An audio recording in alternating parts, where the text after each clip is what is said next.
Assalamualaikum warahmatullahi wabarakatuh. Perkenalkan, saya Mutia Malia ZP dengan NIM 2401685, mahasiswa semester 2 program studi S1 Pendidikan Bahasa dan Sastra Indonesia Universitas Negeri Padang. Menurut saya, buku model pembelajaran keterampilan berbicara berbasis masalah dengan pendekatan andragogi pada mahasiswa multietnik sangat layak dikembangkan dan praktis digunakan dalam meningkatkan keterampilan berbicara mahasiswa. Terima kasih. Wassalamualaikum warahmatullahi wabarakatuh.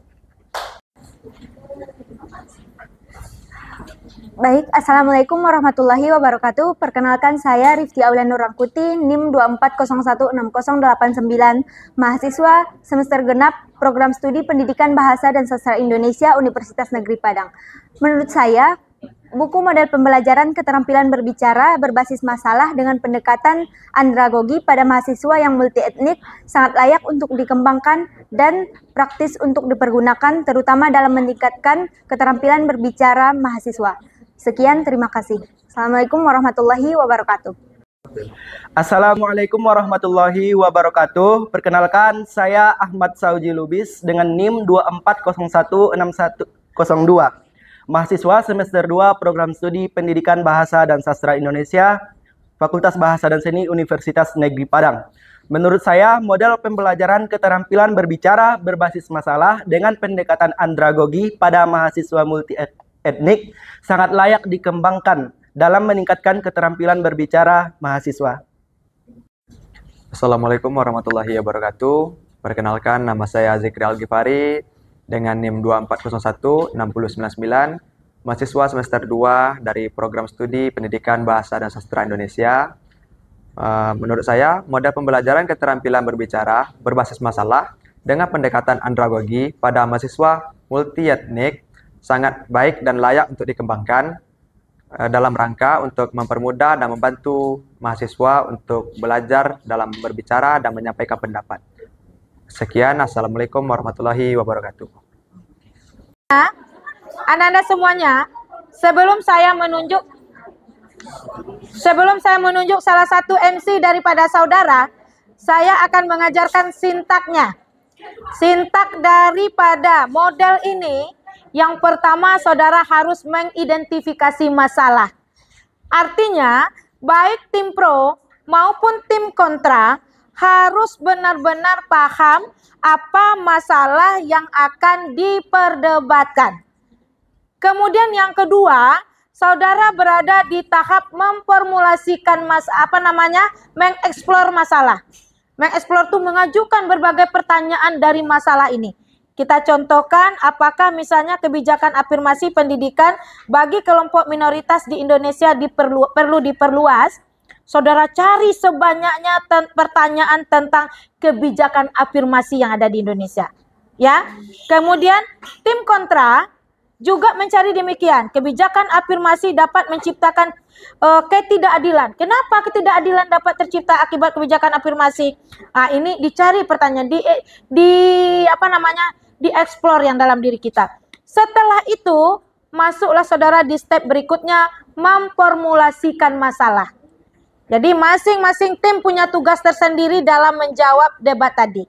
Oke?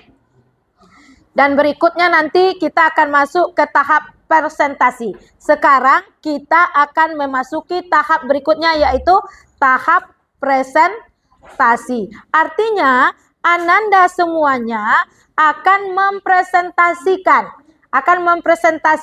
apa mosi yang sudah saya berikan kepada Ananda. Oke? Nah, setelah itu nanti kita masuk, setelah semuanya selesai berdebat, kita masuk di tahap evaluasi. Saya akan menanya satu-satu Ananda. Apa yang Ananda rasakan setelah berdebat? Apakah rasa cemas, rasa grogi, rasa emosi? Kan bisa saja kita emosi ya. Ada juga rasa emosi atau gimana. Itu adalah evaluasinya. Kemudian saya akan menindaklanjuti. Oh, rupanya kelemahan mahasiswa ini. Berarti di buku model saya nantinya akan perlu kita masukkan dalam keterampilan belajar berbicara itu bagaimana cara mengatasi kecemasan dalam diri saat berbicara. Oke. Nanti ini lokal berapa? 30 ya? 30 orang ya. Yang ikut debat hari ini nanti akan saya kasih buku praktis keterampilan berbicara. Oke? Semuanya yang ikut hari ini, yang tidak ikut tidak boleh. Nanti akan saya kasih di minggu depan, akan saya kasih buku tentang cara praktis berbicara di depan publik. Jadi tuntunan praktis itu Anda gunakan dasar untuk micro teaching juga nantinya. Oke? Sudah bisa kita mulai? Warahmatullahi wabarakatuh.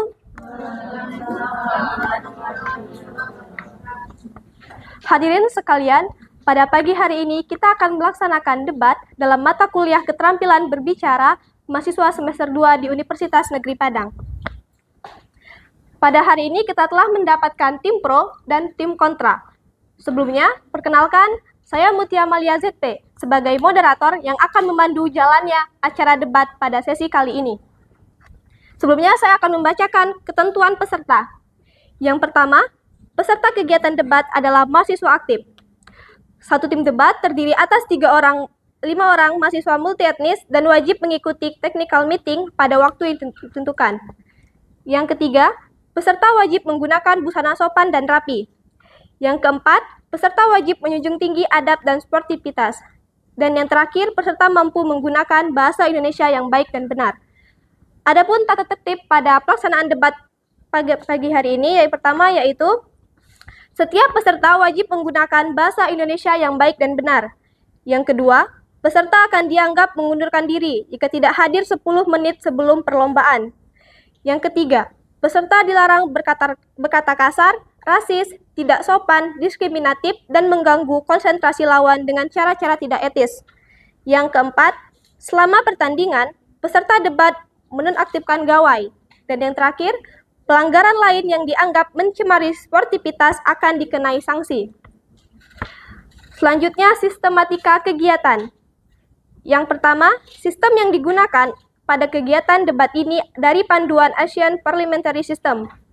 Yang kedua, mosi debat akan diumumkan ketika case building. Yang ketiga, setiap tim harus menyiapkan 5 orang dengan peran sebagai pembicara pertama, kedua, ketiga, 4, 5, serta reply speaker. Yang keempat, alur jalan lomba debat yaitu opening argument oleh pembicara pertama, kemudian debat oleh pembicara 2 dan 3, dan seterusnya, dan closing statement oleh reply speaker. Masing-masing alur diberi waktu bicara maksimal 3-4 menit. Selanjutnya, pembicara 1 bertugas untuk menyampaikan latar belakang serta urgensi mengapa tim tersebut setuju atau tidak setuju terhadap mosi. Pembicara 2 akan membawa argumentasi dan analisis lebih lanjut serta menyanggah argumentasi lawan. Pembicara 3 bertugas menyampaikan pidato substansif yang terdiri atas sanggahan dan rangkuman argumen dari pembicara pertama dan pembicara kedua. Yang menjadi aspek penilaian yaitu kepemimpinan dalam tim, ketajaman sanggahan, kemampuan berpikir kritis, kesiapan dan kepercayaan diri. Baiklah, adapun mosi debat pada sesi kali ini yaitu apakah bahasa daerah masih relevan dalam era globalisasi dan dominasi bahasa nasional? Saya Sonia, saya Ika Putri, saya Mutia, saya Rusuna Felina. Dari tim pro, yang pertama saya sendiri Alia Putri dan teman saya Alia Faras Natus. Saya Ina Fadila Menjati, saya Rusuna Felina, dan saya Rita. Baik, Di tim pro akan menyampaikan kesimpulan dari tim kami, yaitu di mana bahasa nasional memanglah penting untuk komunikasi antar daerah dengan antar negara lainnya. Namun, bahasa daerah juga menjadi jati diri dari seseorang tersebut. Contohnya saja mungkin bisa dilakukan mulai dari sekolah, di mana guru memberikan pengajaran ke siswa dengan mungkin guru mendapatkan 3 jam pelajaran dengan membagi jam tersebut. Misalnya seperti 2 jam untuk belajar bahasa nasional dan 1 jam lagi untuk bahasa daerah. Bahasa daerah tersebut dapat dipelajari dengan adanya masing-masing siswa yang berbeda-beda daerah. Hal tersebut dapat dilakukan melalui pelatihan kekompakan dengan membagi siswa berbagai macam kelompok. Kemudian siswa diminta menulis 5 hingga 10 kosakata bahasa daerahnya masing-masing, kemudian menampilkannya di depan kelas, sehingga siswa lainnya dapat mendengarkan dan dapat mengetahui setidaknya 5 hingga 10 kata bahasa daerah lainnya. Misalnya daerah dari Jawa ditampilkan di depan kelas, kemudian siswa dari daerah Minang ataupun Sunda dan lain-lainnya dapat mendengarkan dan mereka bisa tahu atau kenal sedikitnya bahasa-bahasa kosakata daerah dari Jawa tersebut tanpa memahaminya terlalu jauh. Dengan itu, siswa yang lainnya dari daerah lain seperti Minang dan Sunda juga dapat memahami dari bahasa daerah Jawa tanpa mengurangi bahasa nasional dan penggunaan bahasa nasional, dan juga tanpa mengurangi pembelajaran dalam penggunaan bahasa nasional tersebut. Di sini, guru dapat mendidik siswa untuk melatih dan membagi bagaimana penggunaan bahasa nasional dan penggunaan bahasa daerah tersebut. Dan ini dilakukan untuk meminimalisir agar siswa bisa berpandai dalam bahasa nasional dan tidak meninggalkan jati diri bahasa daerah mereka masing-masing. Dan juga untuk memperdalam kosakata atau ilmu dari bahasa daerah yang lainnya tanpa meninggalkan bahasa daerah mereka dan bahasa nasional mereka sendiri. Mungkin segitu dari kelompok pro.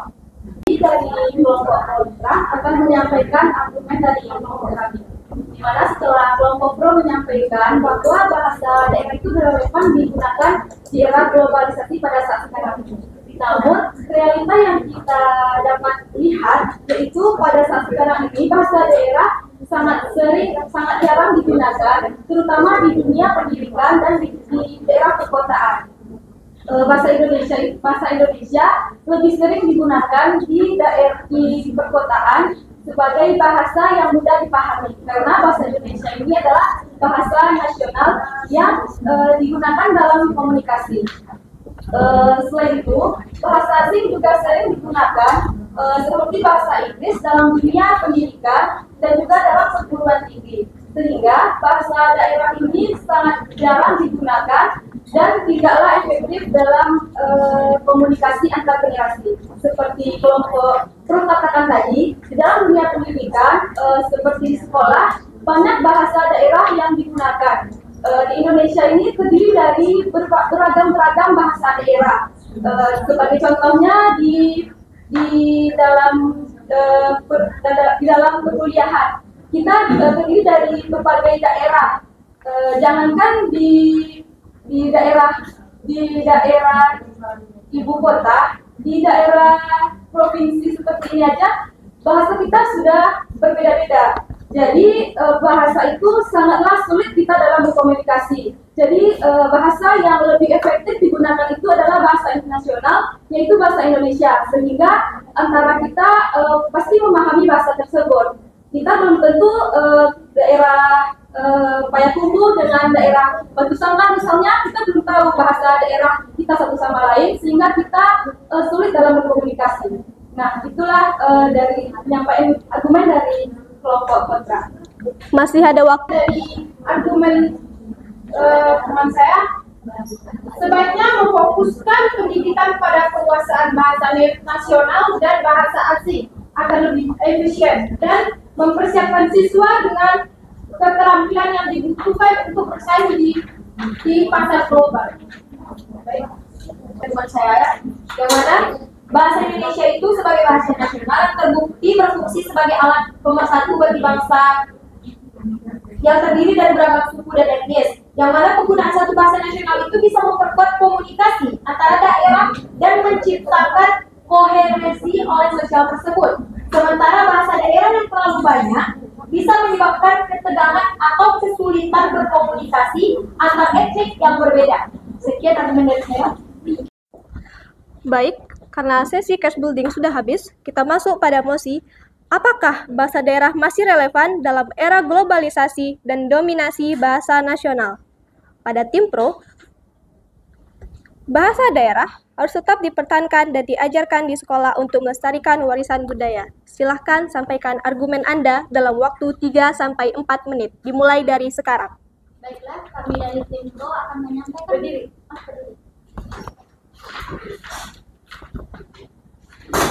Baiklah, kami dari tim pro akan menyampaikan pendapat kami tentang pentingnya bahasa daerah itu sendiri dan mendominasi bahasa nasional. Di sini, bahasa daerah merupakan jati diri bahasa itu sendiri, di mana bahasa daerah mungkin lebih sering digunakan oleh anak dan lebih sering digunakan pada bahasa itu pertama kali sebelum mengetahui bahasa nasional. Karena orang tua lebih dahulu mengajarkan bahasa daerah dibandingkan bahasa nasional kepada anak. Jadi, bahasa daerah bisa disebut juga sebagai jati diri anak tersebut sebelum mengenal bahasa nasional itu sendiri, di mana bahasa daerah mengandung norma-norma tentang keberagaman dan kosakata yang beragam. Dengan hal itu, ada juga bahasa daerah yang diserap menjadi bahasa nasional itu sendiri. Oleh karena itu, bahasa daerah relevan dengan era globalisasi sekarang ini. Bukan berarti bahasa daerah tersebut kurang dibandingkan bahasa nasional. Namun, penggunaan bahasa daerah harus selalu dilestarikan untuk menjaga jati diri bahasa pada daerah tersebut tanpa meninggalkan pentingnya bahasa nasional. Mungkin sekian dari kelompok Pro. Di sini saya ada penambahan. Bahasa daerah ini menyimpan kearifan lokal, banyak nilai-nilai kehidupan seperti filosofi dan ajaran moral yang diwariskan melalui bahasa daerah tersebut. Mengajarkan bahasa daerah di sekolah tidak hanya menghambat penguasaan bahasa nasional maupun asing. Justru penelitian menunjukkan bahwa anak-anak yang bilingual atau multilingual memiliki kemampuan kognitif dan sosial yang lebih baik. Yang artinya pelestarian bahasa daerah ini bisa berjalan beriringan dengan penguatan bahasa Indonesia. Globalisasi ini justru mengharuskan kita untuk mempertahankan identitas di tengah derasnya arus budaya asing. Bangsa yang mampu menjaga jati dirinya akan tetap kuat dan tidak akan mudah terombang-ambing. Masih ada waktu? Atau menambah contoh dari pernyataan kalian tadi. Yang pertama itu contohnya, contoh dari bahasa daerah itu seperti kata amboy. Kata amboy ini sudah digunakan pada bahasa nasional dan sudah sering digunakan di kehidupan sehari-hari. Cukup sekian, saya kembali ke moderator.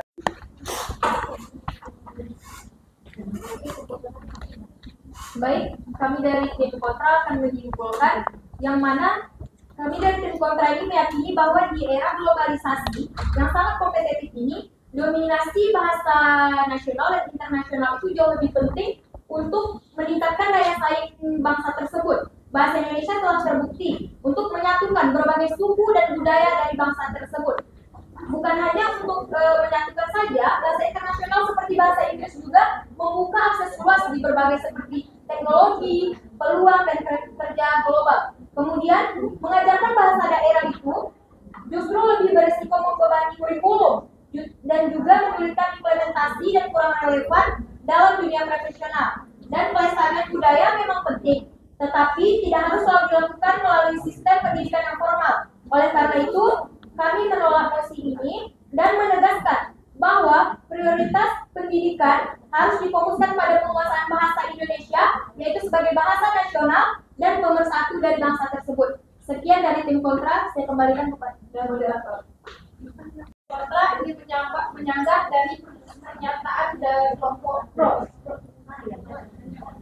Jika bahasa daerah diajarkan di sekolah, apakah tidak akan membebani siswa dengan jika bahasa daerah diajarkan di sekolah, apakah tidak akan membebani siswa dengan terlalu banyak mata pelajaran, terutama di daerah yang punya lebih dari satu bahasa lokal.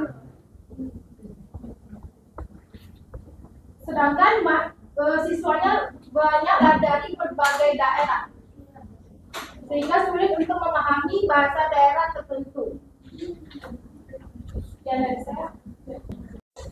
Baik, sebagai penutup kami ingin menegaskan bahwa identitas budaya bukanlah bersifat tunggal atau eksklusif.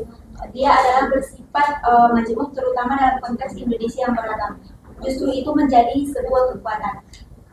Perkawinan antar etnik adalah manifestasi nyata dari semangat kebinekaan. Ia dapat mempertemukan perbedaan, menerima perbedaan, dan menemukan hal-hal baru dari perbedaan yang dipertemukan. Selanjutnya, daripada menganggap perkawinan antar etnik sebagai ancaman, seharusnya kita memandang perkawinan antar etnik sebagai peluang untuk kita menumbuhkan rasa nasionalisme dan untuk memperkuat identitas budaya kita. Di tengah globalisasi yang kian menekan budaya lokal, melalui perkawinan antar etnik kita dapat menemukan hal-hal baru yang dimana budayanya masih mempercayai kepada nilai-nilai leluhur. Sekian, saya kembalikan kepada moderator. Kami sebagai tim kontra akan memberikan kesimpulan dari argumen yang telah kami paparkan. Kami menyimpulkan kalau pernikahan antara etnis tetap dapat memberikan sebuah masalah terhadap perkembangan budaya dan identitas daerah dan sebagainya. Karena hal ini dapat membuat sebuah daerah itu kehilangan budayanya. Karena dalam perkawinan antar etnis itu pasti akan ada pihak yang harus menurunkan egonya dan lebih mengikuti budaya yang lainnya. Selain itu juga akan memunculkan kebingungan identitas dan atau identitas ganda terhadap anak yang dilahirkan dari pernikahan antar etnis. Dan anak ini akan berkemungkinan atau berpotensi mendapatkan perlakuan diskriminasi hingga pembulian. Selain itu, perkawinan antar etnis juga dapat menimbulkan potensi perceraian. Sekian dari kami serahkan kepada. Terima kasih. Kami dari tim kontra menentang mosi yang disampaikan tadi bahwa perkawinan antar etnik dapat menyebabkan hilangnya identitas budaya dan tradisi dari masing-masing kelompok etnik. Hal ini dapat disebabkan karena hilangnya bahasa, di mana dalam perkawinan pasangan dominan menggunakan bahasa antar kelompok etniknya masing-masing, yang dimana menurut penelitian hal ini dapat menyebabkan salah satu penelitian bahwa pernikahan antar etnik dapat menyebabkan hilangnya bahasa asli dan bahasa ibu. Selain itu, pernikahan antar etnik ini dalam banyak kasus masing-masing pasangan mungkin merasa tertekan dalam mengadopsi budaya pasangan mereka yang lebih dominan. Sekian, terima kasih. Selanjutnya kita persilahkan kepada anggota tim kontra lainnya untuk menyampaikan pendapatnya. Baiklah, di sini saya ingin menambahkan argumen. Perkawinan antar etnik mengakibatkan identitas ganda dan kebingungan identitas. Perkawinan antar etnik dapat menciptakan keluarga lebih beragam, tetapi hal itu dapat berkontribusi pada pengurangan dan pelestarian identitas yang unik. Dan juga identitas ganda juga dapat menciptakan kebingungan bagi anak-anak yang lahir dari pasangan tersebut. Mereka mungkin merasa kebingungan antara dua budaya dan tidak dapat menguatkan budaya salah satunya. Ini bukanlah ancaman terhadap identitas budaya, melainkan jadi berikutnya. Ketika dua individu dari latar belakang budaya yang berbeda menikah, mereka akan saling menguatkan dan membawa budaya masing-masing ke dalam pernikahan tersebut. Sebagai contoh, dalam sebuah pernikahan antara suku Minangkabau dan Jawa, kita sering melihat kedua belah pihak mempertahankan adat istiadat mereka masing-masing. Bahkan dalam upacara pernikahan itu sendiri, mereka menggabungkan dua elemen budaya mereka yang berbeda dan menjadi suatu pernikahan yang indah dan harmonis. Ini menunjukkan bahwa budaya tidak saling meniadakan, melainkan saling melengkapi dan memperkaya. Baiklah, sekian dari saya. Menambahkan beberapa pendapat rekan saya tadi. Jadi, secara yuridisnya, perkawinan antar etnik ini sudah diatur dalam Undang-Undang Perkawinan Nomor 1 Tahun 1974 yang mengatakan hukum perkawinan adalah sah bila dilakukan sesuai dengan ketentuan agama dan kepercayaan masing-masing serta peraturan negara. Jadi, atas dasar ini, dengan tidak sengaja, itu tentunya menjadi legitimasi bahwa pernikahan antar etnik ini adalah sah-sah saja. Selain itu, hal ini juga sejalan dengan Pancasila, khususnya sila ketiga, yaitu Persatuan Indonesia. Dengan adanya pernikahan antar etnik ini, tentunya bisa menjadi terjadinya asimilasi antar budaya dan juga dapat lebih menguatkan integrasi antar budaya di Indonesia dengan mempertahankan budayanya masing-masing. Terima kasih. Aku setuju dengan pembicara 1 dan pembicara 2. Kita tidak boleh melihat budaya sebagai sesuatu yang kaku. Dalam perkawinan antar etnik terjadi akulturasi yang sehat. Misalnya, keluarga campuran Batak dan Sunda, kita bisa lihat bagaimana nilai-nilai kekeluargaan khas Batak berpadu dengan kelembutan dan sopan santun khas budaya Sunda. Misalnya, inilah bukti bahwa melalui perkawinan antar etnik, budaya justru mengalami revitalisasi dan menemukan bentuk baru sesuai dengan perkembangan zaman. Kan argumen dari membicara tiga. Nah, salah satu krisis terbesar di masyarakat multietnik adalah adanya prasangka buruk dan bahkan konflik antar kelompok. Nah, perkawinan antar etnik ini jadi solusi untuk menurunkan tensi sosial karena mereka mempertemukan dua kelompok dengan ikatan kekeluargaan yang erat.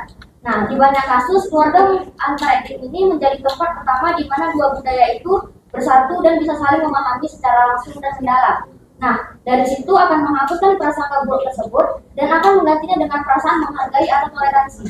Maka perkawinan antar etnik ini bukan hanya menguatkan identitas budaya secara personal, tetapi juga memperkuat kohesi sosial. Sekian dari saya. Baik, saya berbicara kelima ingin menambahkan pendapat dari kelompok pro. Selanjutnya, kami ingin menegaskan bahwa perkawinan antar etnik adalah bukan bersifat tunggal atau eksklusif, tetapi perkawinan antar etnik adalah bersifat majemuk, terutama dalam konteks Indonesia yang beragam. Ia dapat memperkenalkan perbedaan, menerima perbedaan, serta menemukan hal-hal baru dari perkawinan antar etnik yang perbedaan dan menemukan hal-hal baru yang dapat memperkuat identitas budaya. Dan kita tidak bisa menganggap perkawinan antar etnik ini sebagai ancaman. Seharusnya kita memandangnya sebagai peluang yang besar untuk kita dapat memperkuat identitas budaya dan memperkuat rasa kebangsaan. Sekian, saya kembali. Bismillahirrahmanirrahim. Assalamualaikum warahmatullahi wabarakatuh. Waalaikumsalam warahmatullahi wabarakatuh. Perkenalkan, saya Bismillah Alvelina. Di sini saya menjadi moderator untuk debat pada kali ini. Sebelumnya, saya akan menyampaikan ketentuan peserta dalam debat.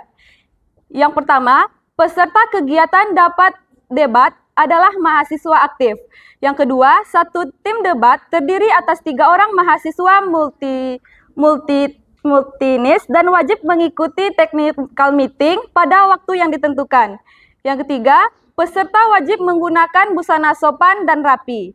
Yang keempat, peserta wajib menjunjung tinggi adab dan sportivitas. Yang terakhir, peserta mampu menggunakan bahasa Indonesia yang baik dan benar. Selanjutnya yaitu tata tertib dalam debat. Yang pertama, setiap peserta wajib menggunakan bahasa Indonesia yang baik dan benar. Yang kedua, peserta akan dianggap mengundurkan diri jika tidak hadir 10 menit sebelum perlombaan. Yang ketiga, peserta dilarang berkata kasar, rasis, tidak sopan, diskriminatif, dan mengganggu konsentrasi lawan dengan cara tidak etis. Yang keempat, selama pertandingan, peserta debat menonaktifkan gawai. Dan yang terakhir, pelanggaran lain yang dianggap mencemari sportivitas akan dikenakan sanksi. Selanjutnya yaitu sistematika kegiatan debat. Yang pertama, sistem yang digunakan dalam kegiatan debat ini dari panduan ASEAN Parliamentary System. Selanjutnya, mosi debat akan diumumkan ketika case building penyusunan argumen. Selanjutnya, setiap tim harus menyiapkan 3 orang dengan peran sebagai pembicara 1, 2, dan 3. Selanjutnya, alur jalan lomba debat yaitu pembicara 1, pembicara 2 dan 3, dan closing statement oleh reply speaker. Masing-masing harus diberi waktu bicara maksimal 3-4 menit. Pembicara 1 bertugas untuk menyampaikan latar belakang serta urgensi mengapa tim tersebut setuju atau tidak setuju terhadap mosi. Selanjutnya, pembicara 2 akan membawa argumentasi dan analisis lebih lanjut serta menjaga argumentasi lawan. Selanjutnya, pembicara 3 bertugas menyampaikan pidato substantif yang terdiri atas sanggahan dan rangkuman argumen dari pembicara pertama dan pembicara kedua. Selanjutnya yaitu kita masuk kepada mosi debat pada kali ini, yaitu yang sebelum kita masuk ke argumen, kepada kelompok pro untuk memperkenalkan anggota kelompoknya terlebih dahulu. Kepada moderator yang telah mempersilahkan kami untuk memperkenalkan diri. Perkenalkan kami dari tim kontra yang beranggotakan pertama yaitu saya sendiri, yaitu fungsinya selaku pembicara pertama, dan rekan saya Perkenalkan, saya Gita Ayu. Perkenalkan, saya Ivana Rohasana. Perkenalkan, saya Gisela Bertena sebagai pembicara keempat. Perkenalkan, saya Ahmad Saudi Lubis sebagai pembicara pertama. Baik, perkenalkan kami dari tim Pro. Saya sebagai pembicara 1. Saya Ahmad Saudi. Saya Dekra Nupari sebagai pembicara 3. Saya Gisela Bertena. Saya Anissa Rahman sebagai pembicara kelima. Sebagai pembicara 1 dari tim Pro mengatakan setuju bahwa media sosial lebih banyak mempromosikan toleransi antar kelompok etnik. Kenapa? Karena media sosial telah menjadi ruang terbuka untuk saling mengenal dan memahami antar budaya. Ini bukan hanya sekedar sarana komunikasi, melainkan platform global yang memperkuat rasa persatuan melalui keberagaman. Dengan fitur-fitur seperti video pendek, unggahan foto, hingga live streaming, masyarakat kini bisa mengenal budaya lain tanpa harus bertemu langsung. Inilah kekuatan media sosial dalam memperluas wawasan dan mendorong toleransi.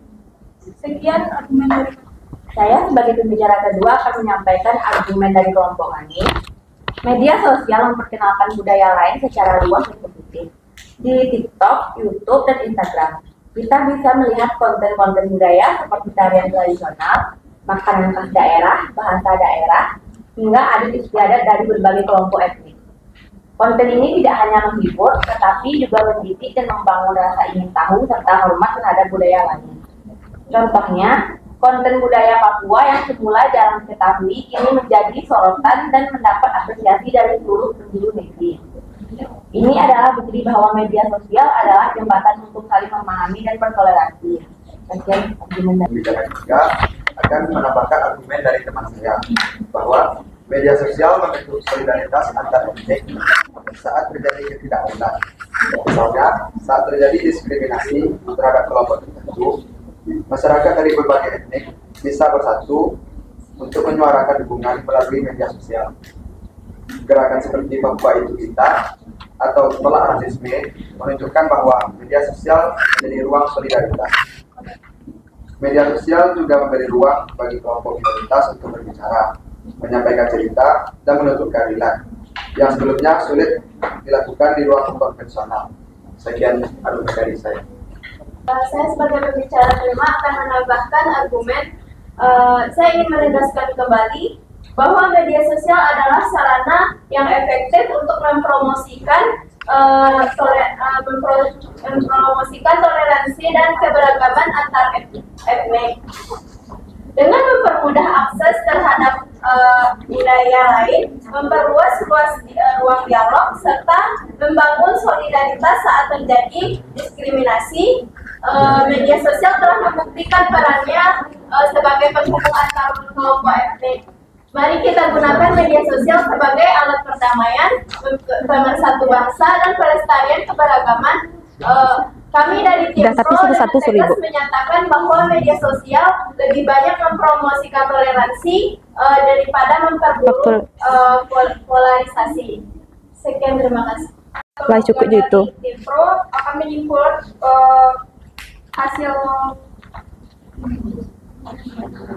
hasil rangkuman yang telah rekan-rekan saya sampaikan tadi.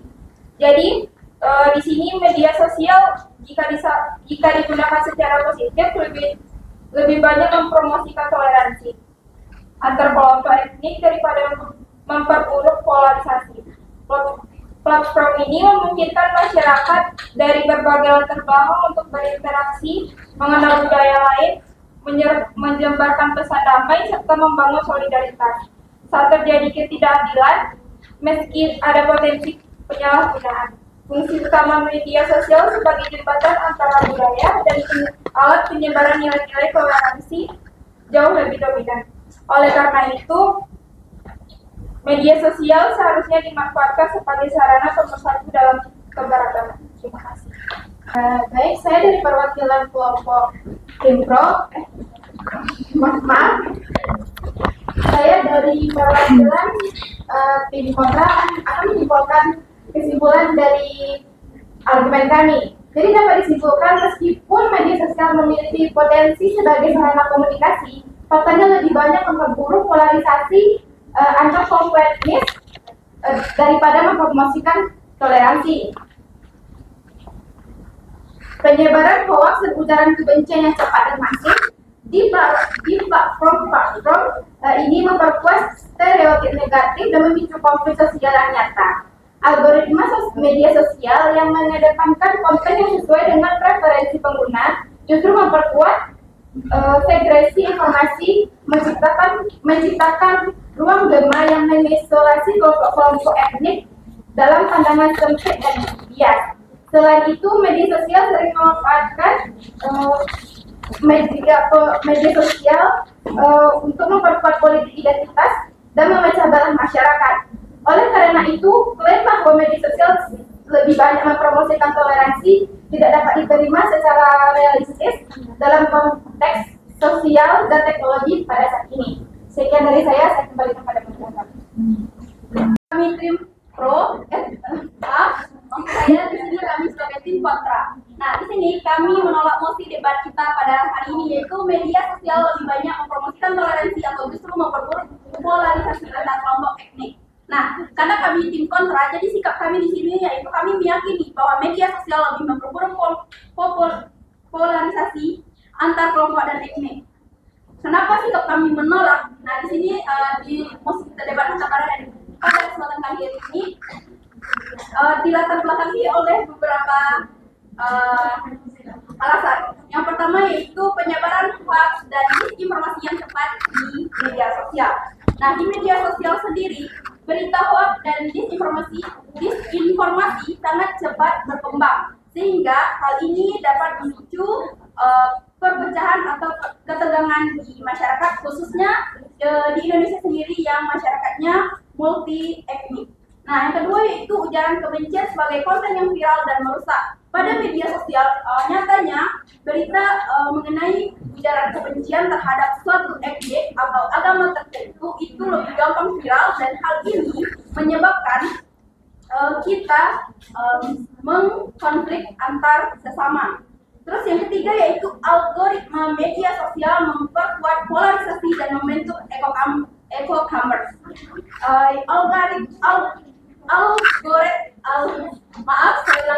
Algoritma yang digunakan oleh platform media sosial seperti Facebook, Instagram, dan Twitter dirancang untuk menampilkan konten sesuai preferensi dan perilaku pengguna. Nah, hal ini menyebabkan filter dan echo chamber.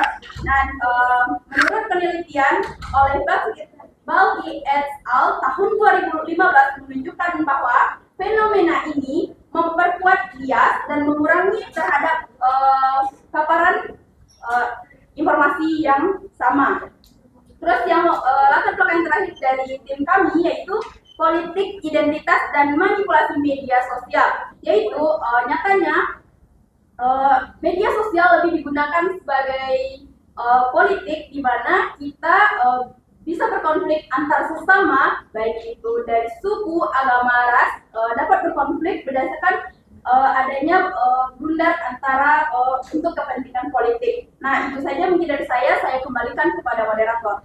Dari tim kontra ingin menyampaikan argumentasi terhadap tim pro mengenai media sosial lebih banyak mempromosikan toleransi atau justru memperburuk polarisasi antar kelompok etnis. Menurut tim kontra, media sosial tidak netral dan cenderung memperkuat bias negatif. Meskipun media sosial ini memungkinkan interaksi antar budaya, kenyataannya algoritma yang mengatur konten lebih sering kepada memprovokasi, memicu emosi negatif seperti kemarahan dan ketakutan serta perpecahan antar etnis, budaya, dan agama. Akibatnya stereotip negatif dan polarisasi terhadap kelompok etnik lain semakin diperkuat bukan diperkikis.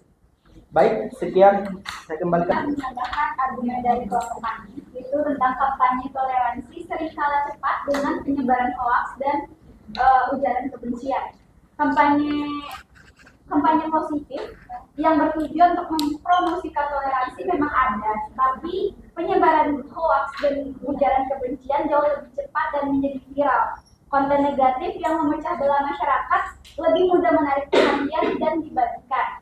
Hal ini seperti yang terjadi belakangan ini tentang seorang konten kreator, Willy Salim, yang kontennya dapat memicu kebencian terhadap suatu suku. Padahal apa yang tersaji belum tentu benar. Hal ini membuktikan bahwa masyarakat memang lebih menyukai dan lebih dominan terhadap konten-konten seperti itu. Sekian, terima kasih.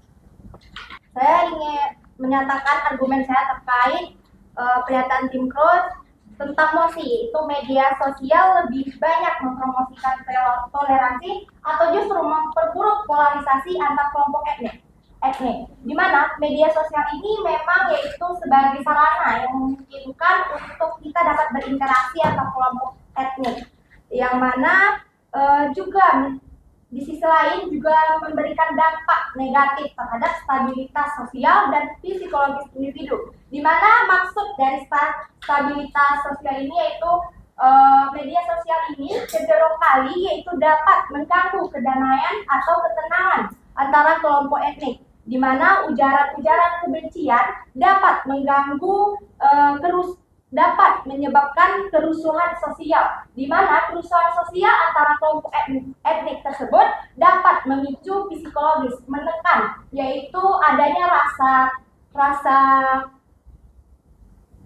stres terhadap beberapa kelompok karena ujaran kebencian. Oleh sebab itu, dampak negatif terhadap stabilitas sosial menjadi argumen kami. Sekian yang dapat saya sampaikan. Ya, kita sudah melaksanakan debat ini. Sekarang saya minta saudara semuanya tunjuk tangannya, apa tanggapan saudara, persepsi saudara terhadap diri saudara tentang model ini. Kemudian yang pertama yang perlu saya tanyakan, apa kelemahan saudara dalam berdebat ini? Coba, apa yang saudara rasakan? Siapa namanya? Yang keras lah nama. Alvina Safitri. Apa yang Alvina rasakan waktu debat tadi? Bagaimana berbicara tadi itu? Apa yang dirasakan, sebutkan aja. Grogi misalnya. Kemudian apa? Masih ada rasa takut, apa lagi? Ketua kelas, apa yang dirasakan saat debat tadi?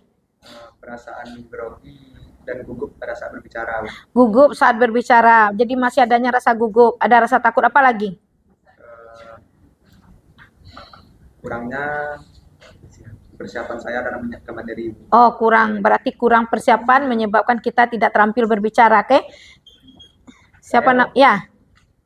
Kalau perasaan saya sih kurang pede ya Bu, karena kurangnya persiapan. Terus yang kedua kurang puas terhadap debatnya karena tidak ada sesi menyanggah antara kelompok tim pro dan kontra. Oke, terus yang lain? Saya Bu. Kan ada menyanggah, kelompok kontra penyanggah, si pro itu yang ini. Tadi kan menyanggah, yang kontra itu menyanggah itu. Tapi tadi langsung menyimpulkan saja. Ya, Mau beradu argumen. Oke, kita akan praktekkan beradu argumen yang ketiga ya. Oke, ya, yang ketiga kita praktekkan. Oke, apa tadi yang dirasakan? Saya dan jantung saya berdebar-debar dan saya kaku dingin Bu. Takut ya berbicara. Coba di sini lagi. Apa tadi yang saudara rasakan? Jadi kita mengevaluasi diri kita dulu ya. Apa yang dirasakan tadi? Grogi Bu, karena juga kurang menguasai materinya tadi. Ada rasa grogi, rasa takut untuk berbicara. Kemudian masih apa lagi? Kurang siap dalam pembahasan materi tadi Bu. Oke, yang sebelah sini lagi. Apa tadi yang dirasakan? Kurangnya kepercayaan diri saat membacakan atau menyampaikan argumen karena kurang matangnya persiapan Bu untuk memahami mosi debat pada hari ini. Jadi kurang rasa percaya diri karena kurang matangnya persiapan memahami mosi debat saat ini. Apa? Sama seperti teman-teman yang tadi Bu, kurang dalam memahami materi. Jadi kurang dalam memahami materi. Berarti dengan adanya kita debat ini, model ini berarti saudara menyimpulkan apakah model ini dapat nggak membangkitkan rasa meningkatkan keterampilan berbicara saudara? Dapat. Memotivasi nggak model ini? Memotivasi, kemudian dianggap praktis nggak kalau dipraktekkan begini nantinya akan lebih meningkatkan keterampilan berbicara? Lebih keras-keras lah suaranya. Itu lebih melatih untuk seseorang berpikir lebih kritis terhadap sangkaan yang diberikan oleh kelompok lain. Oke, lebih melatih untuk kemampuan berpikir kritis, terutama untuk era pendidikan abad 21 ya. Nah, oke, sekarang kita lanjutkan lagi dengan debat ini. Oke, nah silakan nanti moderatornya teman saudara, kita akan melanjutkan debat berikutnya. Yang ketiga ini, kita tambahkan satu mosinya, saling menyanggah di antara peserta debat. Oke, jadi kenapa lemahnya di sini harusnya begini? Apa tindak lanjutnya? Dosen akan menjelaskan lagi bagaimana cara berdebat yang baik itu kepada mahasiswa. Karena debat ini salah satu hal yang sangat menentukan kesuksesan saudara di dunia kerja nanti. Tidak akan pernah guru bisa mengajar dengan baik, berdebat aja tak bisa, bagaimana menjelaskan materi sebagai guru, ya kan? Kenapa saya pilih Universitas Negeri Padang? Kenapa saya pilih program studi Bahasa dan Sastra Indonesia? Karena yang pertama, Bahasa dan Sastra Indonesia, prodi ini sudah belajar tentang keterampilan berbicara. Harusnya saudara memiliki keterampilan yang mumpuni dibandingkan dengan yang lain. Kemudian yang kedua, kenapa pilih UNP? UNP satu-satunya universitas tertua di daerah Sumatera Barat. Yang lulusan UNP sudah tidak diragukan lagi. Hampir sebagian besar lulusan UNP sudah tersebar di mana-mana dan terbukti dengan akreditasi unggul yang dimilikinya, ya kan?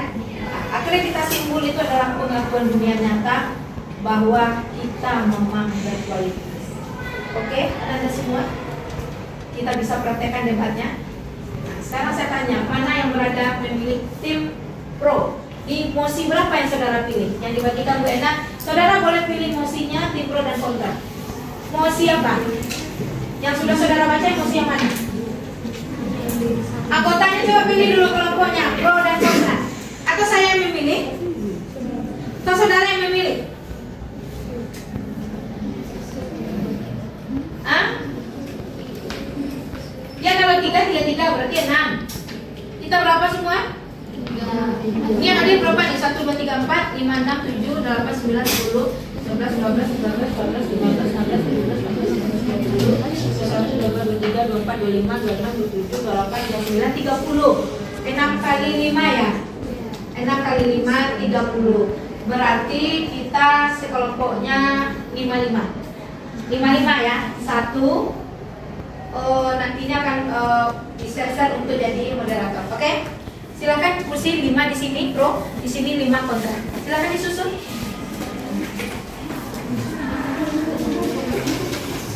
Tanya saudara secara keseluruhan yang tadi sudah mempraktekkan model tentang keterampilan berbicara berbasis masalah dengan pendekatan andragogik pada mahasiswa multi etnik. Model ini mengakomodir seluruh etnik. Ada orang Jawa, orang Sunda, orang Batak, orang Ambon, semuanya ada. Jadi yang saya lihat di sini adalah keterampilan berbicara saudara. Saudara tadi mencobakan secara langsung praktek berdebat di depan.